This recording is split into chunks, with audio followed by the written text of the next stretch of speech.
नमस्कार दोस्तों, कहानियाँ विद चतु चैनल में आपका दिल से स्वागत है। प्रिय दर्शकों, आपने अभी तक हमारे चैनल कहानियाँ विद चतु को सब्सक्राइब नहीं किया है तो कृपया चैनल को सब्सक्राइब जरूर कर दीजिए और वीडियो को अंत तक जरूर देखें। शायद हो सकता है कि इस कहानी से आपके जीवन में कुछ बदलाव आ सके। तो बिना देर किए कहानी की शुरुआत करते हैं। यह कहानी सत्य, धर्म और निष्ठा पर आधारित है।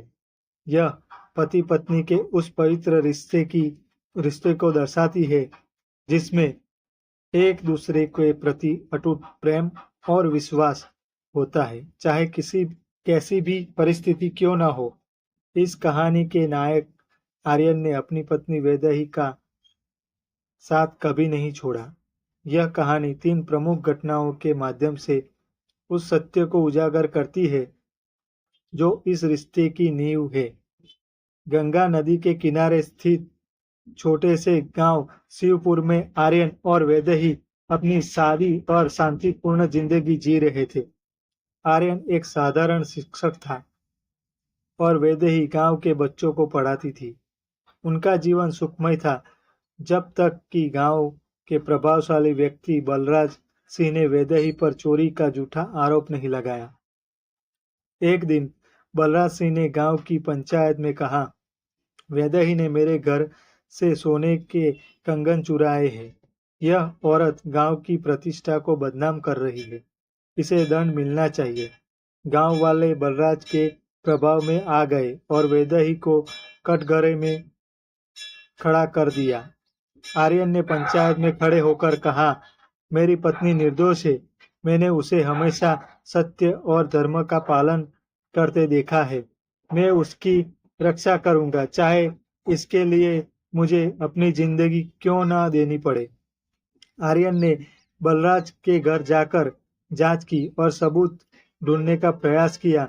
उसे एक नौकर मिला जिसने बताया कि बलराज ने जानबूझकर वैदेही पर झूठा आरोप लगाया ताकि उसकी प्रतिष्ठा खराब की जा सके।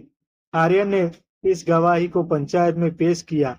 सत्य के सामने आने पर बलराज को दंड मिला और आर्यन ने साबित किया कि किसी भी परिस्थिति में पति को अपनी पत्नी का साथ नहीं छोड़ना चाहिए, विशेषकर जब वह निर्दोष हो। इस घटना के कुछ महीनों बाद वैदेही को गंभीर बीमारी हो गई। डॉक्टर ने बताया कि उसे दुर्लभ हृदय रोग है और इसके इलाज के लिए बड़े शहर जाना होगा।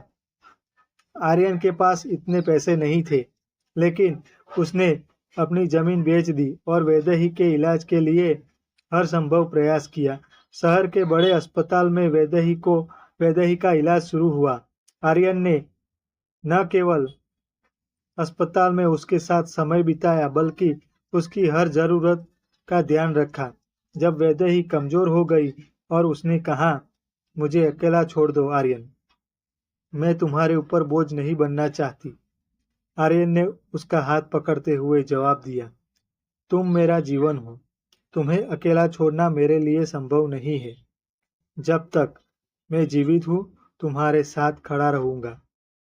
दिन रात की सेवा और ईश्वर में विश्वास ने चमत्कार कर दिया। वैदेही की हालत में सुधार होने लगा। डॉक्टर ने इसे एक दुर्लभ घटना बताया, लेकिन आर्यन ने इसे अपने प्रेम और निष्ठा की जीत माना। इलाज के बाद दोनों गांव लौट रहे थे। रास्ते में उन्हें एक जंगल से होकर गुजरना पड़ा। जंगल के पास स्थित एक छोटे से ढाबे में रात बिताने का निर्णय लिया। ढाबे का मालिक रघु वैदेही की सुंदरता को देखकर उसे गलत नजरों से देखने लगा। रघु ने आदमियों को बुलाकर आर्यन के भोजन में नशीला पदार्थ मिलाकर बेहोश कर दिया। उसने वैदेही को अकेला पाकर उसे परेशान करने की कोशिश की। वैदेही ने ईश्वर से प्रार्थना की और पास में रखे दीपक से रघु को घायल कर दिया। वह वहां से भागकर जंगल में चली गई। जंगल में एक साधु का आश्रम था। साधु असल में भगवान हनुमान का रूप थे। उन्होंने वैदेही को शरण दी और उसे आश्वासन दिया, डरो मत बेटी, सत्य की राह पर चलने वालों की रक्षा मैं स्वयं करता हूँ। साधु ने आर्यन को ढूंढ निकाला और उसे होश में लाया। रघु और उसके आदमियों को उनके पापों का दंड दिया गया। आर्यन और वैदेही ने इस कठिन परीक्षा से सीखा कि जीवन में चाहे कितनी भी विपत्तियां आए, पति पत्नी का कर्तव्य है कि वे एक दूसरे का साथ कभी ना छोड़े। वे गांव लौटे। उनकी कहानी पूरे गांव में प्रसिद्ध हो गई और लोगों ने उनके रिश्ते को आदर्श मान लिया। यह कहानी न केवल एक पति पत्नी के प्रेम और विश्वास को दर्शाती है, बल्कि धर्म और सत्य के महत्व को भी उजागर करती है। जीवन में कठिनाइयां चाहे कितनी भी बड़ी क्यों न हो, सच्चाई, निष्ठा और एक दूसरे के प्रति अटूट प्रेम हर बाधा को पार कर सकता है। इस कहानी में इन 3 स्थानों पर पत्नी को अकेला न छोड़ने की बात की है।